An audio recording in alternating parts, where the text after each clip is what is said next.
Merci d'être là pour témoigner du défi et puis pour nous expliquer comment ce défi se déroule au jour le jour dans l'équipe.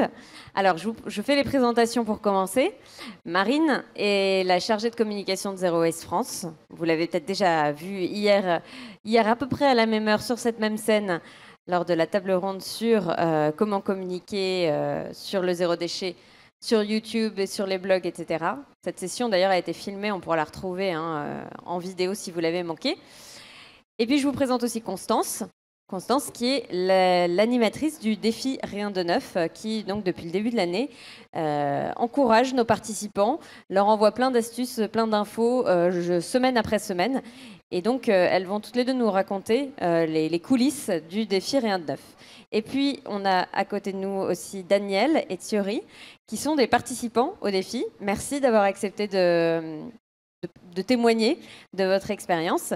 Et on va revenir tout de suite sur ce qui fait le quotidien d'un participant au défi. Alors, je reviens sur les raisons qui nous ont amenés à lancer ce défi, d'acheter le moins de produits neufs possible tout au long de l'année 2018. Les raisons, elles sont simples. Vous savez que Zero Waste France, évidemment, promeut une démarche zéro déchet, zéro gaspillage. Derrière le mot waste, il y a ces deux significations, déchet et gaspillage. Et à notre sens, on met souvent l'accent sur le zéro déchet, sur la poubelle, mais un petit peu moins sur le zéro gaspillage, c'est-à-dire le gaspillage de ressources qu'il y a en amont de la poubelle. Et une grande partie de ce gaspillage, il a lieu lors des phases de production de nos biens de consommation, et notamment les biens durables que vous voyez à l'écran. Les vêtements, l'électroménager, la high-tech, les meubles, les livres, etc. Les livres un petit peu moins quand même, mais voilà, tous ces objets qui normalement sont durables ont un énorme impact au moment de leur production et pas seulement lorsqu'ils deviennent un déchet. Et on se demandait en fin d'année dernière comment attirer l'attention sur cette phase amont et comment attirer l'attention sur le sac à dos écologique de tous ces biens de consommation qu'on a dans notre maison, ces dizaines, centaines d'objets qui nous entourent. Donc comment attirer l'attention sur quelque chose qui est invisible? Parce qu'en fait, on ne voit pas en fait, que derrière un jean, il y a 11 000 litres d'eau. On ne voit pas qu'il y a 70 kilos de matières premières. Derrière un smartphone, on ne voit pas qu'il y a des tonnes de ressources utilisées pour produire un ordinateur ou le moindre objet électronique. Donc comment matérialiser ça? Alors, on a essayé d'ailleurs de le faire avec l'espace Rien de Neuf, au travers de cette petite exposition que vous voyez derrière, qui symbolise ça. Mais même là, on a été obligé de réduire, parce que évidemment, c'est pas à l'échelle tout ça. Voilà, ce sont des symboles, mais on voit bien, ça montre à quel point c'est difficile de se représenter la quantité qu'il y a de ressources derrière nos objets. Et donc c'est la raison pour laquelle on oublie. On oublie quand on achète un vêtement, on oublie qu'il y a eu des quantités de ressources consommées. Bref, c'était vraiment notre objectif de faire découvrir ce sac à dos écologique. Et donc, on a choisi cette option ludique du défi, du challenge, pour faire découvrir cet aspect. Donc, un challenge d'une année, c'est long. On va voir qu'il y a cependant plein d'astuces et plein de moyens pour nourrir cet engagement sur la durée. Et un challenge qui en fait semblait à la fois suffisamment ambitieux pour qu'il y ait une petite difficulté, un défi à relever, et puis suffisamment accessible quand même pour que ce soit pas quelque chose face auquel on renonce dès le départ. Donc, on s'est dit que voilà, cette idée de ne pas acheter de produits neufs ou d'en acheter le moins possible tout au long de l'année 2018, c'était une option qui allait nous permettre de faire découvrir aussi toutes les alternatives qui existent déjà pour consommer autrement, pour avoir d'autres alternatives que l'achat de produits neufs. Alors, comme je vous l'ai dit, on a démarré le 1er janvier, on est le 30 juin, ça fait pile 6 mois. Et donc, on va revenir mois par mois pour vous faire découvrir différents angles, différentes facettes de ce défi Rien de Neuf. Alors, le premier mois, c'est le mois de janvier, et c'est le mois du lancement, c'est le grand départ du défi Rien de Neuf. Alors, tout de suite, une attention médiatique assez importante par rapport au défi. Est-ce que l'une de vous deux veut nous raconter un petit peu cet épisode? Ça marche? Ouais. Oui, alors tout de suite, on a été super agréablement surpris par l'envolée médiatique un peu de ce défi. Il y a eu environ 70 relais presse du défi, donc on sent quand même il y a une attente que les médias sont prêts à entendre ce questionnement de notre modèle de consommation aujourd'hui. Il y a un groupe Facebook qui regroupe les membres du défi qui a été créé et qui, dès le début, a vraiment très bien fonctionné. Il y a aujourd'hui 9000 membres présents sur ce groupe Facebook. Et même les participants au défi qui s'inscrivent sur le site internet du défi. En 6 jours, on avait 2500 participants et en 3 semaines, 7000 participants. Donc ça montre que le défi a quand même répondu à une attente des consommateurs de se questionner sur son besoin d'achat. C'est vrai qu'au départ, on était parti avec l'idée que si on atteignait quelques centaines de participants, ce serait génial, parce qu'il fallait que l'expérience soit collective pour qu'elle soit intéressante. Mais voilà, on n'avait pas forcément imaginé qu'on aurait 12 000 participants après quelques semaines de défi. Et le bilan à la fin du premier mois, qu'est-ce que ça a donné? En fait, ce qu'on a remarqué, c'est que finalement, il y avait un vrai impact via le défi, puisque les gens qui ont été interrogés, donc les 10 000 participants du premier mois, nous ont dit le nombre d'objets qu'ils avaient évité d'acheter, donc qui reste une donnée qui est assez difficile à mesurer finalement, parce que comment on peut savoir ce qu'on a évité d'acheter? Donc nous, ce qu'on leur a demandé, c'est le nombre de fois où ils avaient une intention d'achat et finalement à laquelle ils n'ont pas répondu par un achat neuf. Donc soit ils n'ont rien acheté du tout, soit ils ont trouvé une alternative, on en parlera après. Et donc ce qu'on a vu, c'est qu'ils ont en moyenne évité 4 fois d'acheter un objet neuf alors qu'ils en avaient l'intention. Et à l'inverse, ils ont en moyenne acheté 1,5 objets neufs. Donc déjà, dès le premier mois, on a pu mesurer l'impact. Et les objets qui étaient concernés en général, c'était surtout les vêtements, les livres et la décoration et la vaisselle.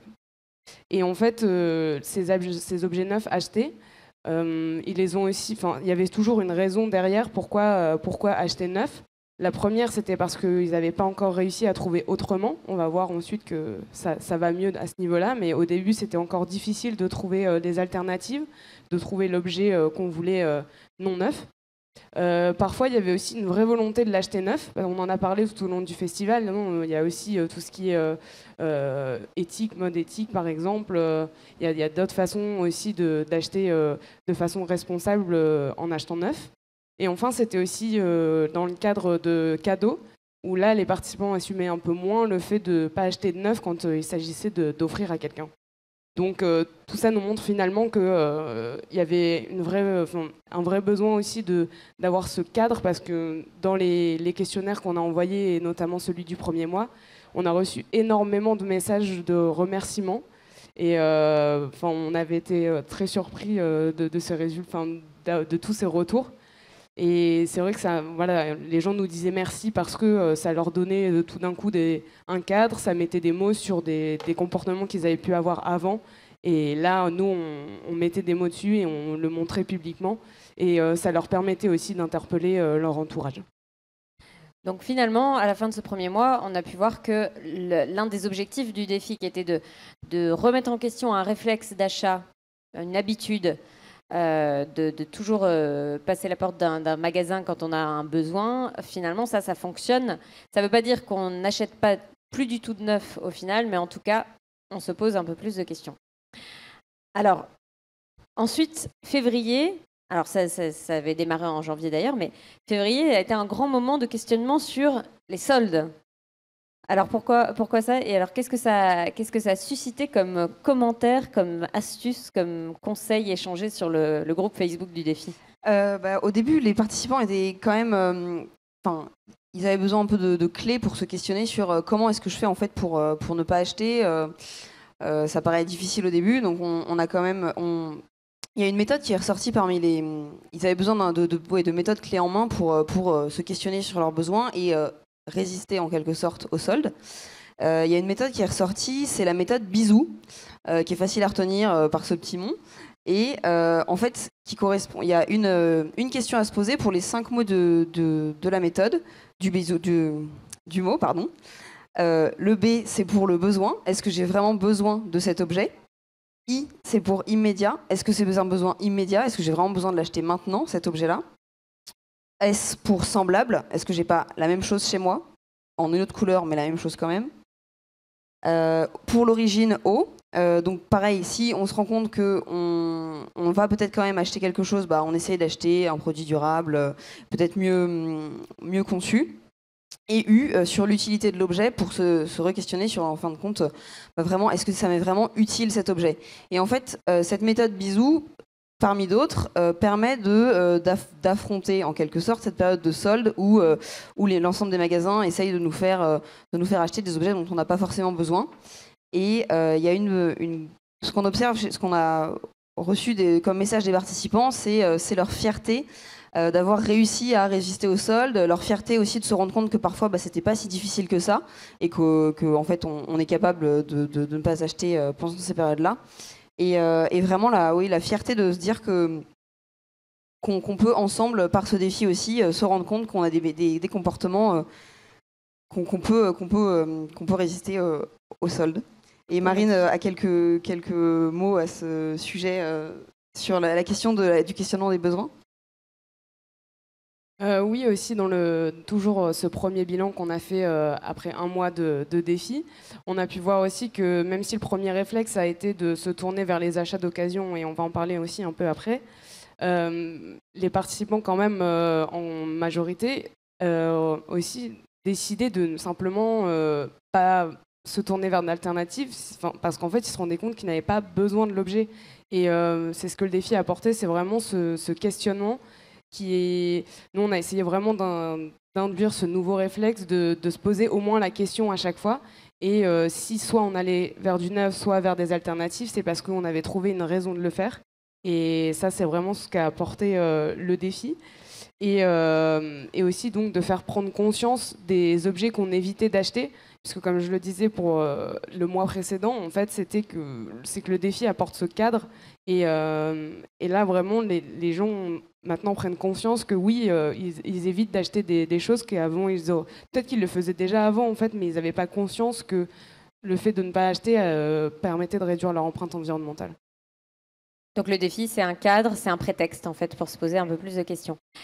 Moi, je me rappelle d'une petite anecdote, enfin une anecdote, en tout cas un témoignage d'une personne qui nous disait qu'elle avait choisi de ne pas faire le défi pour l'instant, je ne sais plus pour quelle raison, mais en tout cas pour y aller progressivement, je crois, mais par contre qu'elle avait décidé de noter absolument tous ses achats d'objets tout au long de l'année.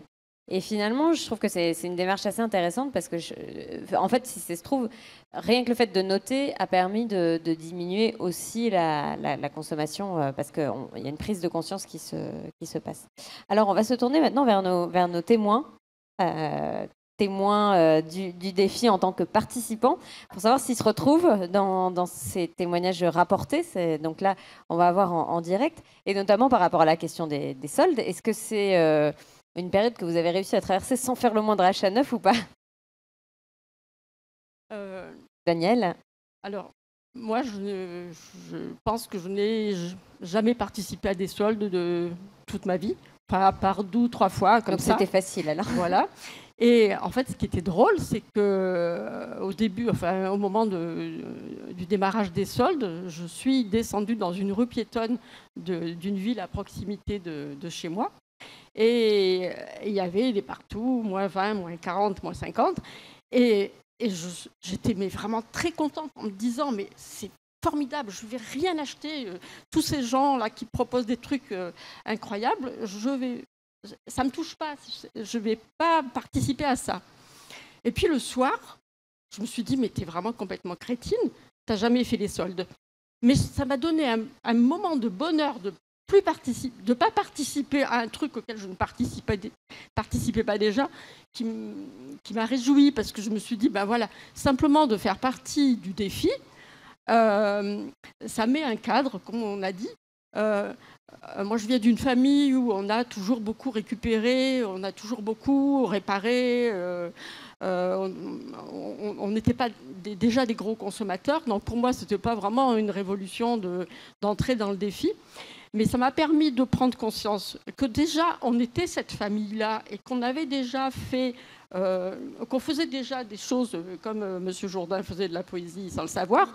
Ben, nous, on faisait déjà des économies de toutes sortes de choses sans le savoir.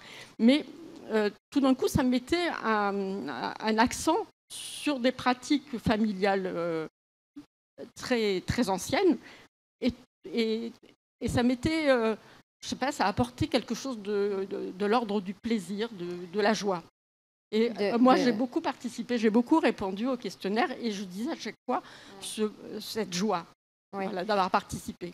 Joie de participer et peut-être de partager, en fait, parce que du coup, il y a un aspect collectif qui s'est construit autour du défi, de partage entre les différents participants.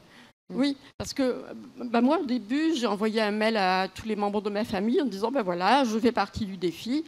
Et donc, les gens m'ont répondu ou pas répondu. Mais, par exemple, un de mes neveux m'a dit, mais tu sais, moi, j'ai 35 ans, ça fait 34 ans que j'achète quasiment rien. Et pour le coup, on a communiqué là-dessus alors qu'on n'avait jamais parlé de ça. Parce que mon neveu, pareil, il récupère tout. Enfin, voilà. Et c'était rigolo parce que ça a créé d'autres liens. Puis, mes copines me disaient Daniel, j'ai acheté mes petites culottes et tout ça. Mais on s'en fout, c'est pas grave. C'est pas...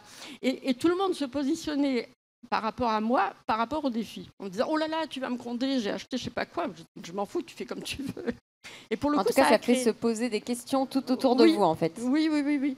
Et moi, je suis dans une AMAP et donc la maraîchère me disait tu vois, j'ai pas le temps, je peux pas, c'est trop compliqué là pour moi d'entrer dans le défi.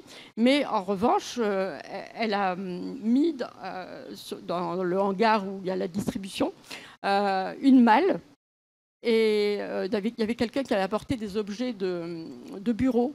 Et ces objets sont vite partis. Et donc, elle a mis une affiche pour donner une seconde vie à vos objets. Et donc, il y a eu dans cette malle des gens qui portaient des trucs et on avait dit on ne dépasse pas la malle. Voilà, on prend, voilà, c'est ce qu'il y a dans la malle, mais pas, on ne devient pas un Emmaüs bis, quoi.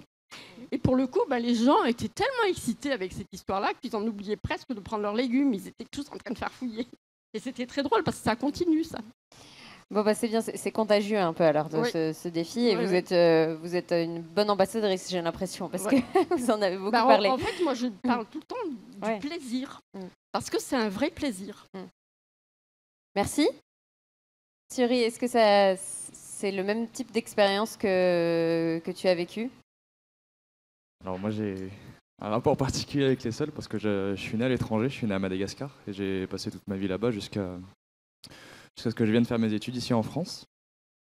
Et du coup, quand on a commencé à être assez aisé avec ma famille à Madagascar, on avait la possibilité de venir passer nos étés en France. Et à chaque fois, alors je sais pas si c'était mes parents qui faisaient que ça se coordonnait bien avec les soldes, mais on était toujours en France au moment des soldes, au moins. Et il n'y avait pas trop de quoi se vêtir avec des habits super cool à Madagascar. Donc à chaque fois, on profitait de la période des soldes pour pouvoir justement s'acheter des habits ou des choses comme ça. Donc à chaque fois, mes parents ils me traînaient dans les magasins, ils me disaient allez viens, on va t'acheter de quoi t'habiller. Alors que j'avais déjà plein de trucs, quoi. Et c'est un truc qui est resté. Je me posais pas forcément de questions parce que quand t'es tout petit, tu te dis bah ouais, je suis ce que me disent mes parents, quoi. Et quand j'ai commencé à me détacher un peu de ça et que j'ai été un peu livré à moi-même là en France à faire mes études. Je le faisais un peu de temps en temps, mais je me suis rendu compte qu'en fait, faire les soldes, c'est horrible. Il y a plein de monde. On est toujours à courir après quelque chose pour espérer faire une bonne affaire, alors que, bon, en fin de compte, c'est un truc, un t-shirt, je sais pas, pour suivre la mode, par exemple, on va le mettre, je sais pas, peut-être 1 an, et puis après, on va un petit peu s'enlacer. Donc petit à petit, je me suis dit, ouais, je préfère autant acheter quelque chose qui est assez robuste, qui me plaît bien, qui passera un petit peu partout, et qui va essayer de se caler un peu à mon envie sur vraiment 5-10 ans, je dirais. Puis comme ça m'éviterait de passer aussi beaucoup de temps dans les magasins et subir un peu cette pression là à chaque fois pour acheter quelque chose. Et donc, est-ce que le défi a ajouté une motivation supplémentaire ou a changé quelques habitudes dans le contexte des soldes, par exemple? Ou finalement, c'était une habitude déjà prise avant? Ça a été pris, je dirais, 2 ou 3 ans avant le début du défi, pour le coup. Le défi m'a aidé sur autre chose que les soldes, pour le coup. On y reviendra, c'est un peu du teasing, ça. Alors, un petit complément peut-être. Ah non, on passe déjà au mois de mars, pardon. Le mois de mars, avec un petit accent cette fois-ci sur les premiers achats non neufs. Donc, on commence à explorer les alternatives du côté de l'occasion, du reconditionné, etc. Constance ? Oui, et ben pour une fois qu'on a passé cette période apparemment tentatrice des soldes, on se cautionne sur une fois que j'ai besoin quand même d'acheter quelque chose, de renouveler un équipement ou même de m'habiller parce que mes enfants ont grandi ou j'ai besoin d'acheter quelque chose. La question qu'on s'est posée nous, c'est aussi de savoir comment est-ce qu'on peut accompagner les participants pour leur montrer toutes les solutions qu'il y a autour d'eux, parce qu'il existe plein de solutions qu'on a peut-être oubliées parce qu'aujourd'hui la référence c'est le neuf, mais en fait il y a quand même plein de possibilités d'acheter des vêtements d'occasion, d'acheter des smartphones reconditionnés, d'acheter des meubles retapés chez Emmaüs ou dans plein d'autres ressourceries. Donc on a aidé les participants, on essaie d'aider les participants en leur proposant plein d'alternatives qui existent autour d'eux pour pouvoir acheter d'occasion. Ça peut être acheter d'occasion, mais aussi louer des vêtements pour le temps d'une grossesse, que ce soit pour louer un smartphone par exemple. Il y a aussi une alternative qui est un peu moins explorée, mais qui est la mutualisation. Donc acheter en commun des objets dont on se sert à plusieurs. Ça peut être une perceuse, une tondeuse ou quelque chose comme ça. Il y a aussi les alternatives d'acheter du reconditionné. Donc ça, c'est quelque chose qui se développe de plus en plus avec une garantie. Maintenant, les objets qu'on achète reconditionnés ont vraiment la même valeur que le neuf. Ils sont garantis. Il y a un service après-vente qui est bien développé. Donc on présente comme ça aux participants toutes les solutions qui sont à leur portée et qui permettent de ne pas acheter neuf, mais pour autant sans se priver de tous les besoins qu'on peut avoir. Quand tu dis on présente les alternatives aux participants, je rappelle peut-être que ça passe par le site internet du défi, riendeneuf.org, et ça passe aussi par une newsletter toutes les semaines. Voilà. Il y a un coup de projecteur sur une alternative. Et Marine, tu veux compléter ? Moi, je vais surtout compléter sur, du coup, le mois de mars, ça faisait déjà 3 mois de défi. Donc là, on commençait à avoir des participants un peu expérimentés, entre guillemets. Et ce qui ressortait, en fait, dans ces bilans à 3 mois, c'est quand même là un peu plus de facilité à être dans le défi et à consommer non neuf. Donc les personnes disent acquérir de nouveaux réflexes et connaître aussi un peu mieux les alternatives autour de chez elles ou sur Internet. Et les quelques difficultés qui persistent, c'est encore à la fin, de trouver l'objet précis qu'ils recherchent ou de manquer d'alternatives. Et parfois de temps aussi parce que ça prend quand même un peu de temps de connaître ce qui se passe autour de chez soi, de trouver les alternatives adéquates, etc. Mais ce qu'on retrouve aussi beaucoup, notamment dans le groupe Facebook, c'est cette envie de progresser petit à petit. On l'a déjà vu aussi beaucoup les premiers mois. C'est qu'en fait, même dans le groupe Facebook, il y a une certaine bienveillance et tous les gens s'encouragent en fait à essayer d'acheter le moins de produits neufs possible. Mais c'est pas parce qu'une fois on achète quelque chose qu'on est rayé du défi et qu'on a mal fait quelque chose. C'est juste, il y a toujours une justification et même s'il n'y en a pas, c'est pas grave. L'idée, c'est vraiment d'essayer de réduire sa consommation de neuf. Et du coup, finalement, les gens trouvent ça de plus en plus facile et s'encouragent à eux-mêmes et encouragent les autres à progresser en fait, sans pression de réussir du jour au lendemain à ne plus acheter du tout de neuf. Alors pour Daniel et Thierry, quelles ont été vos découvertes peut-être d'alternatives que vous ne connaissiez pas encore ? Donc moi j'étais une très grosse acheteuse de livres et là j'ai découvert Recyclivre. Donc Je n'achète plus de livres neufs, sauf exception, et sauf pendant le festival.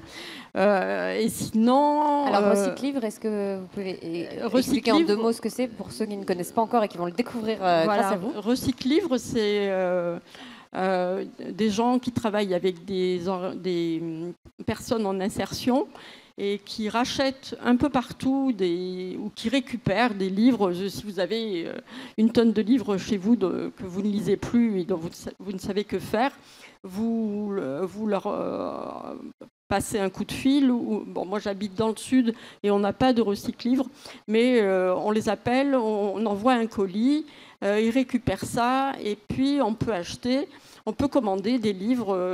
La livraison est gratuite. C'est vraiment génial parce que moi, j'ai trouvé des livres anciens que je voulais lire depuis longtemps et que je ne trouvais pas. Donc, c'est vraiment très, très bien. J'offre des livres d'occasion à mes petits-enfants maintenant et ils s'en fichent, ils sont contents. Et voilà. Donc, par rapport à ça, j'ai fait des sacrées économies. Et puis, moi, j'allais jamais dans les brocantes, dans les vides-greniers, tout ça, c'était pas mon truc. Et là, j'ai découvert que une autre façon de... Je m'achetais pas beaucoup de fringues, mais bon, quand je les achetais, elles étaient neuves. Et là, maintenant, j'ai trouvé un pantalon à 1 euro. J'étais très, très contente. J'ai bassiné toute ma famille avec mes pantalons à 1 euro. J'ajoute juste ce Recyclivre. Ce qui est intéressant, parce que c'est vrai que des livres d'occasion, on en trouve peut-être assez facilement chez Emmaüs, etc. Là, ce qui est intéressant, c'est qu'on peut rechercher une référence en particulier. C'est-à-dire qu'on peut systématiquement vérifier sur... Alors, il y a Recyclivre, il y en a d'autres aussi, 2-3 plateformes. Ouais. On peut prendre le réflexe de vérifier s'il est disponible sur ces plateformes avant, en dernier recours, de pouvoir se tourner vers de l'achat neuf. Oui, puis on peut demander aussi, si par hasard ils reçoivent un livre qu'on voudrait à tout prix, de le réserver en priorité. On peut faire une alerte, d'accord. Oui. Thierry ? Alors moi j'ai le même problème que toi, c'est au niveau des bouquins. Quand on veut, je prends l'exemple de la librairie qui est là-bas, là, c'est difficile de trouver les bouquins soit dans les bibliothèques, ou alors d'occasion. Donc souvent, ouais, on est un petit peu contraint à acheter le bouquin neuf, mais ce que j'ai envie de faire là, par exemple, j'ai acheté 3-4 bouquins. Je me dis, je vais essayer d'en prendre soin pour essayer peut-être de les revendre plus tard à un prix un peu moindre pour que quelqu'un d'autre qui a envie de les lire, ces bouquins-là, puisse le faire en achetant d'occasion.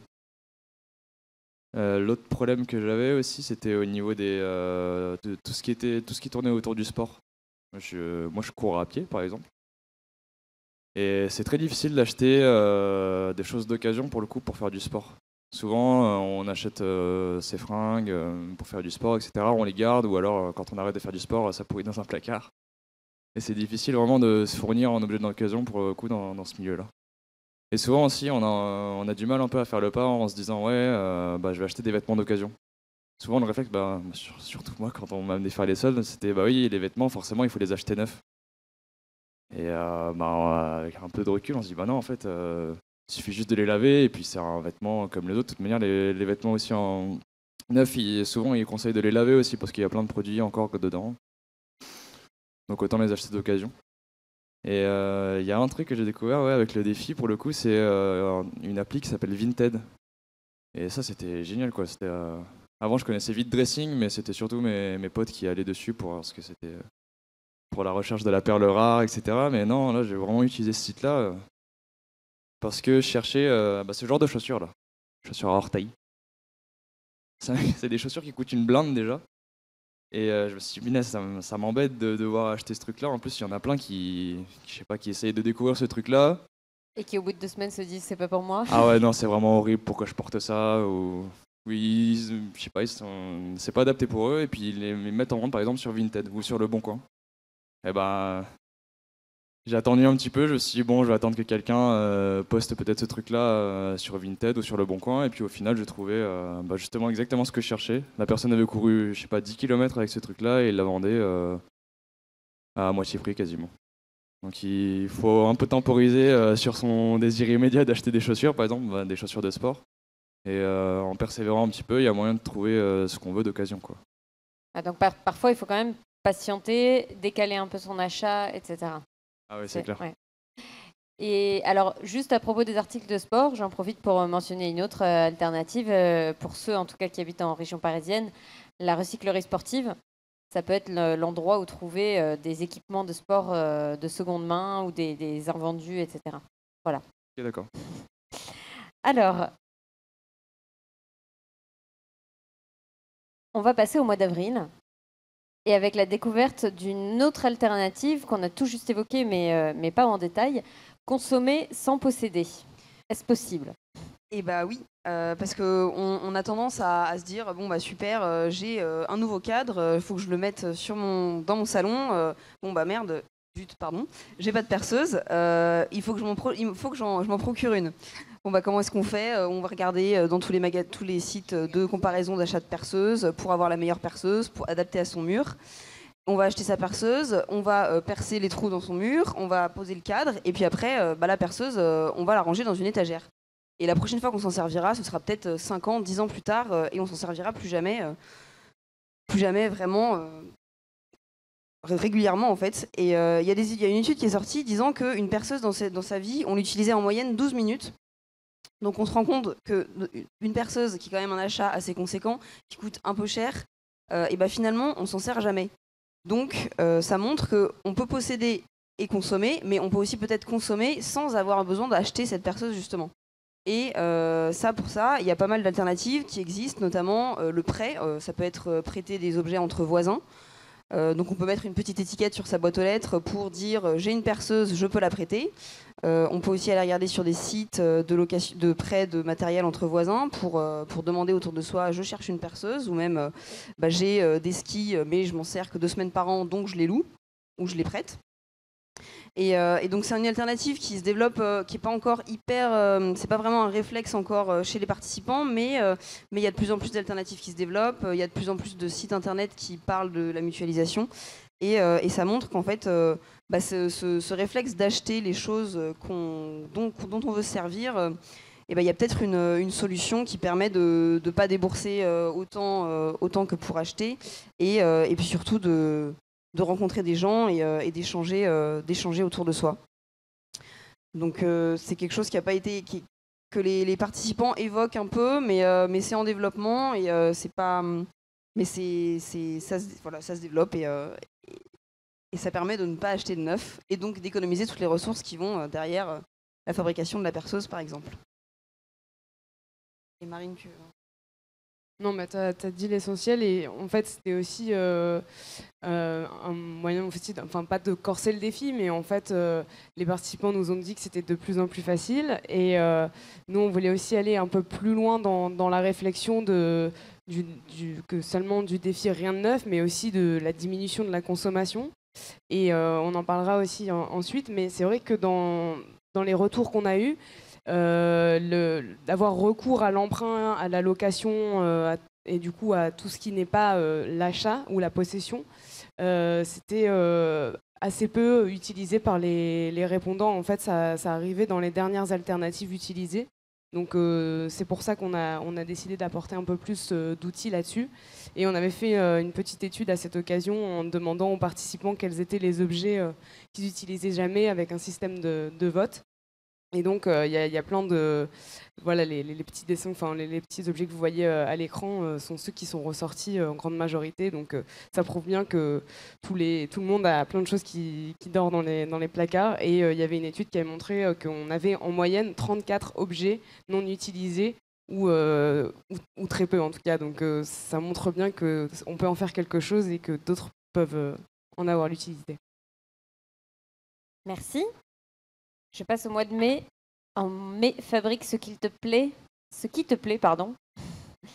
Alors, on a finalement découvert, grâce aux témoignages des participants, et notamment sur le groupe Facebook, que le défi, c'était aussi un prétexte, une occasion de faire beaucoup de choses soi-même, et donc de passer au DIY, do it yourself, y compris pour des objets de décoration et pour des vêtements, etc. Oui, c'est vrai qu'une fois qu'on se dit bon bah j'achète pas, j'ai pas forcément besoin de louer, ou j'ai pas forcément oui, j'ai pas forcément besoin de louer ou j'ai pas envie d'acheter d'occasion, et ben on peut se dire, en fait, c'est pas forcément les magasins qui vont répondre à mon besoin. Ça peut être moi-même. Je peux très bien moi-même me fabriquer la robe dont j'ai besoin pour cet été. Réparer l'étagère que je pensais changer en allant dans une grande enseigne, etc. Et ce qui est ressorti beaucoup notamment des échanges sur Facebook, c'est en fait la fierté des participants de montrer qu'ils étaient toute leur création, qu'ils étaient capables de réparer une machine à laver, qu'on était tous capables en fait de réparer un jean, de fabriquer un panier avec des t-shirts ou des choses comme ça. Et ça développe en fait la créativité, la fierté de se dire en fait je suis capable de répondre à mes besoins sans forcément sortir la carte bleue et fabriquer. Et ça va peut-être se retrouver aussi dans vos témoignages. Est-ce que vous êtes passé à la fabrication maison de votre moi, côté? J'ai toujours plus ou moins fabriqué des choses, mais j'ai un exemple en fouillant dans mes placards, parce que j'ai quand même tendance à garder tous les petits bouts de tissu, les petits bouts de dentelle, les petits boutons, tout ça. J'ai retrouvé vous savez, les marques qu'on mettait sur les vêtements des enfants. Et c'était ceux de ma fille qui a maintenant 28 ans. Et donc, je lui envoie un message en lui disant est-ce que tu veux que je te fasse un petit coussin avec ton nom ou un sac? Et elle me dit vas-y, fais-moi un sac. Donc, je lui ai fait un sac avec du tissu de récupération et j'ai fait une fleur avec tout ce galon-là. Donc, elle s'est baladée jusqu'à hier sur le festival avec son magnifique sac à pois avec son nom en fleurs. Et elle était très, très fière. Et vous aussi. Ben oui. Thierry, est-ce que tu es passé aussi au DIY? Oui, là pour le coup, c'était avec mon téléphone portable. J'avais pété son écran là en début d'année. Et je me suis dit, super. Sachant que l'écran, souvent, ça coûte genre un tiers du prix neuf du téléphone. Je me suis dit, ok, je vais encore me ruiner en essayant de changer ça. Puis je me suis dit, tiens, on n'a qu'à regarder sur le Bon Coin un peu, voir si je peux trouver ce téléphone-là en casse. Il y a toujours des téléphones cassés pour pièces pour essayer de se faire un peu d'argent quand même avec ce truc-là sur le Bon Coin. Donc j'ai retrouvé ce même téléphone, j'ai acheté ça d'occasion. J'ai acheté ça, je sais pas, pour 10 ou 20 euros. Puis je commence à ouvrir le téléphone et puis je vois qu'il était assez facilement démontable. Donc je l'ai fait au couteau en plus. J'ai commencé à démonter le téléphone au couteau.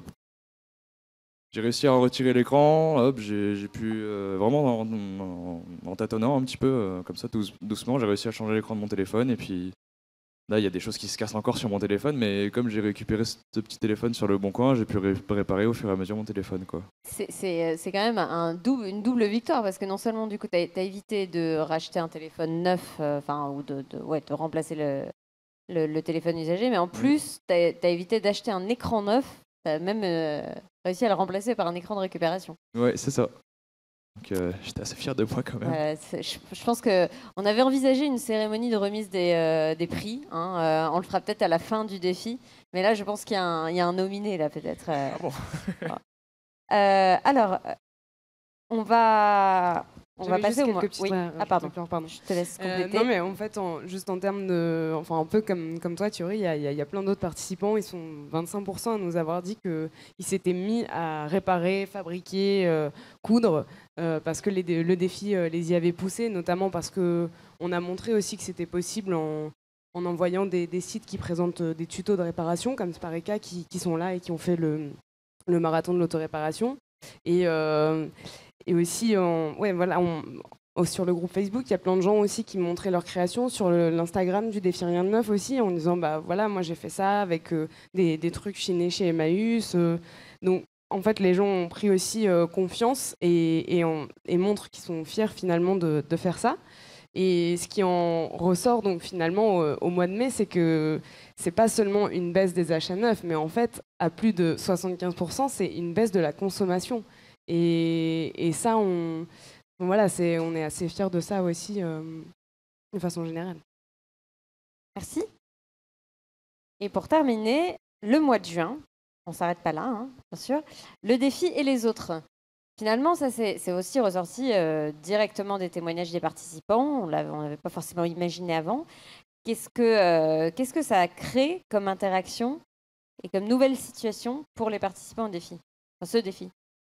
C'est vrai que déjà pour soi, je pense quand on se dit bon, je vais passer un an à rien acheter de neuf, ça va être hyper difficile, mais bon, je m'y mets. Mais alors en parler aux autres, ça commence à devenir un peu difficile. Enfin, il y a pas mal de participants au début qui nous disaient oh là là, mais ma famille me prend pour un fou, ils comprennent pas pourquoi est-ce que je veux pas acheter, comment est-ce que je vais faire pour me vêtir cet hiver, cet été, je vais avoir besoin d'un nouveau maillot de bain, comment je vais faire, etc. Mais bon, c'est pas grave, je me lance et puis on verra bien ce qu'ils diront dans 3 mois. Donc en fait, ce qui est ressorti, c'est que bah voilà, en fait, l'entourage parfois n'est pas forcément très réceptif, mais ça peut-être un peu comme la démarche zéro déchet.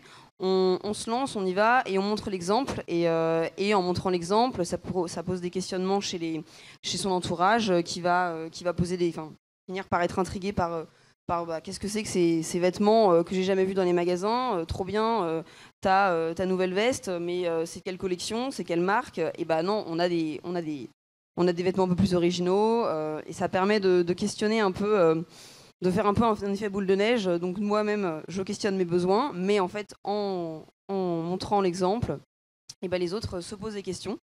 Et il y a aussi des personnes qui ont réussi à entraîner l'ensemble de leur famille dans le défi. Au mois d'avril, il y a notamment une famille qui a créé un blog qui s'appelle la famille Sardine. Parce qu'en fait, ils sont 5 personnes dans la famille, je crois. Et ils ont décidé de passer d'une maison de 200 mètres carrés à un appartement de 35 mètres carrés, je crois.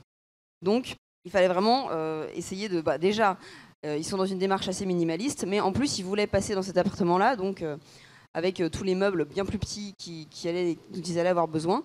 Tout ça sans rien acheter de neuf. Et j'ai eu donc Olivier, le papa de la famille, au téléphone pour le questionner sur son expérience. Et pour la famille Sardine, donc, le défi a vraiment été un moyen de fédérer la famille autour d'un projet commun. Les enfants se sont beaucoup pris au jeu de trouver des nouveaux jouets dans les brocantes, de trouver le lit à la bonne taille. Et d'aider leurs parents à fabriquer le lit et le nouveau canapé à la bonne taille. Donc ça peut être vraiment un moyen ludique en fait de se poser la question ensemble de nos achats et de nos besoins. Tu veux ajouter quelque chose, Marine? C'est aussi, en fait, le défi, comme tu le disais tout à l'heure, Flore, un aspect aussi collectif. Et dans les objectifs des participants, il y a aussi un objectif de participer à cette aventure collective pour montrer qu'on est beaucoup à croire à ces modes de consommation alternatifs et que c'est possible de consommer autrement. Et ça, c'est aussi beaucoup ressorti dans les retours d'expérience. On a eu le témoignage de Daniel tout à l'heure. On voit que de fil en aiguille, ça peut susciter beaucoup de discussions, le défi. Est-ce qu'il y a eu des réactions négatives parfois? Foncièrement négatives, non? Et de ton côté, Thierry? Non? Non, non plus. Des réactions étonnées? Non? Non, pas trop. Ma petite fille, qui était une grande adepte de la mode, un jour, elle commence à me raconter qu'elle vend ses vêtements sur un site, tout ça. Enfin bon, moi je suis pas sur tous les réseaux sociaux, donc j'écoute comme ça. Puis je lui dis ah ouais, mais il y a un site qui est vachement bien qui s'appelle Vinted. Elle me dit de quoi je te parle depuis tout à l'heure? Et en fait, elle s'est mise là aussi dans cette histoire-là. Alors que je ne l'ai pas forcée à quoi que ce soit, mais voilà.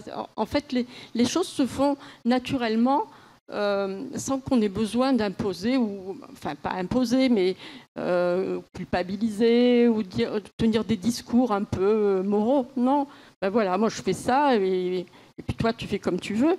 Et puis petit à petit, ça circule et ça essaime. Par le partage d'expérience. Oui. Ouais. Il y a quand même un petit point de difficulté, on a noté, c'est dans le fait de faire des cadeaux. C'est un point de blocage? C'est un point de blocage. En fait, il y a beaucoup de participants nous disaient qu'ils étaient prêts à recevoir des cadeaux neufs, des cadeaux non neufs, pardon. Pour eux, ça leur posait pas de problème. Il y avait une intention de cadeau, donc ça leur posait pas de soucis. Mais ils avaient beaucoup de mal à faire des cadeaux non neufs, parce qu'on peut avoir l'impression que du coup, on n'a pas voulu mettre suffisamment de valeur à ce cadeau en faisant un cadeau non neuf, que notre relation n'a pas assez de valeur pour débourser suffisamment pour faire un cadeau neuf. Et là, les participants, donc certains participants ont acheté du neuf pour faire des cadeaux, mais ça peut être compréhensible, il n'y a aucun problème. Mais il y en a aussi d'autres qui en ont profité pour du coup fabriquer des cadeaux. Et en fait, on s'aperçoit qu'il y a une valeur sentimentale et une valeur de temps qui est mise dans la fabrication de ce cadeau, qui en fait augmente presque la valeur financière donc du cadeau par rapport à un cadeau neuf.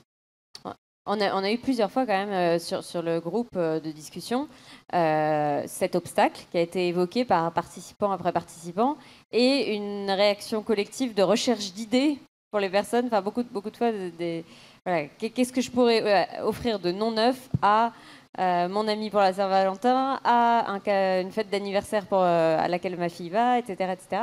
Et finalement, ça a suscité beaucoup d'échanges et d'entraide entre les participants. Oui, et il y a aussi une autre idée de cadeau aussi qui est ressortie, qui donc n'est pas de l'achat matériel, c'est en fait d'offrir du temps avec la personne à qui on veut offrir un cadeau. Ça peut être offrir un restaurant, offrir une journée, juste rien qu'une après-midi pour se voir, parce qu'en fait on n'a plus le temps de se voir, on est débordé. Et ça c'est un moyen aussi de donner de la valeur, mais non monétaire, à une relation et qui a été pas mal plébiscité par les participants. Et les cadeaux, ça a aussi été un moyen pour certains participants de fédérer aussi leur famille. Par exemple, quand on a un enfant qui a un goûter d'anniversaire, on ne va pas acheter la dernière BD, mais on va fabriquer un objet pour cet enfant-là avec son fils ou sa fille. Et il y a beaucoup de parents qui nous ont dit que leurs enfants avaient adoré en fait, peindre un tableau pour leur ami. Et ça permet donc de développer aussi la créativité des enfants et de les sensibiliser au non-neuf, sans forcément se dire je rentre absolument dans une démarche non-neuf, mais juste je mets une valeur différente au cadeau que j'offre. Merci. Alors, on va conclure, mais peut-être que vous avez encore quelques anecdotes ou quelques souvenirs à nous partager avant qu'on se quitte. J'ai une anecdote avec mon petit-fils l'an dernier qui est allé à un anniversaire et qui avait décidé d'offrir à son copain, il avait 5-6 ans, il avait décidé d'offrir à son copain une boîte de thon qu'il avait enveloppée dans un tissu. Et alors ses parents ont quand même essayé de lui dire une boîte de thon, ton copain il va un peu faire la tronche. Non, c'était une boîte de thon.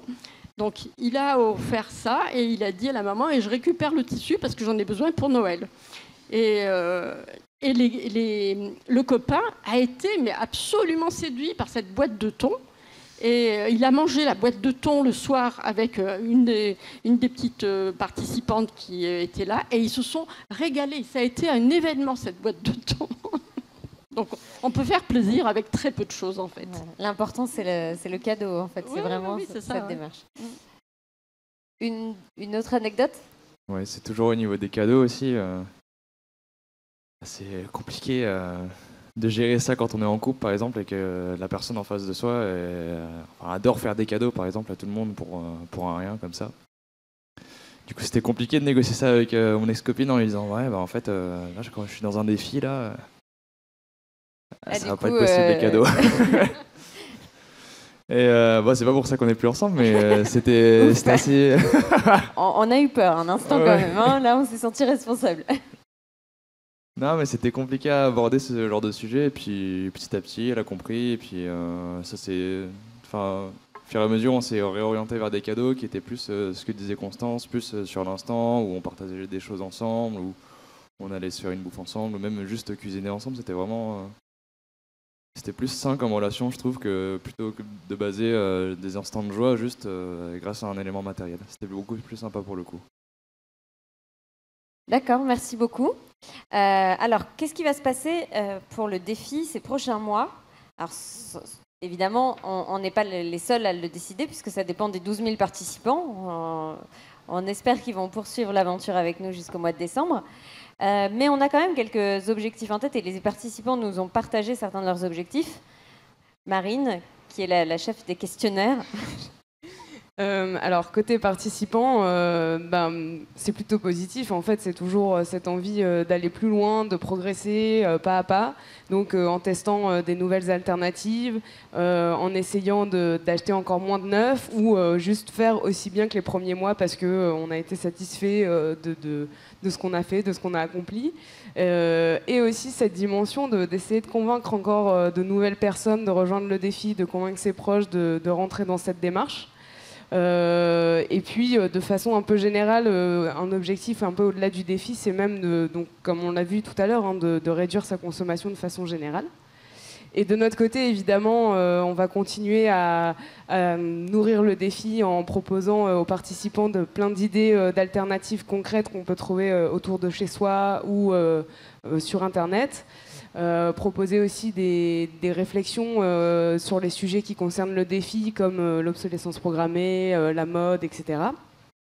Et puis, continuer aussi à faire ces questionnaires parce que c'est très précieux, vu que c'est une expérience un peu nouvelle, on a besoin de comprendre ce qui se passe, de voir les résultats, de voir les impacts, d'essayer de mesurer un peu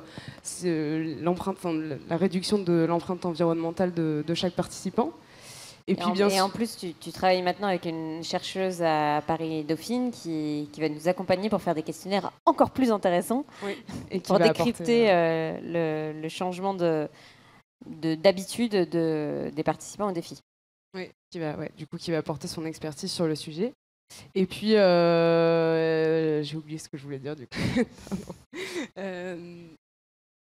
Après, oui, forcément, il va y avoir aussi le grand moment des 1 an du défi, parce que là, on est à 6 mois, donc on a quelques données, tout ça, mais forcément, après le défi, ça va pas s'arrêter là, et on a surtout envie de capitaliser tout ça. Donc, l'idée, ce serait par exemple de faire un livre où à la fois on aurait toutes ces données un peu chiffrées sur la réduction des achats neufs, sur l'impact du défi, mais aussi des témoignages comme les vôtres, un peu plus qualitatifs, avec des anecdotes plus précises. Et voilà. Et c'est un projet qui est déjà lancé. Hein. On n'a pas encore la date de publication, mais notre éditeur Rue de l'Échiquier est partant pour se lancer dans l'aventure avec nous. Donc, vous le découvrirez bientôt. Voilà, je crois qu'on a terminé. Et oui, on a terminé. Oups, pardon. Merci beaucoup pour votre attention.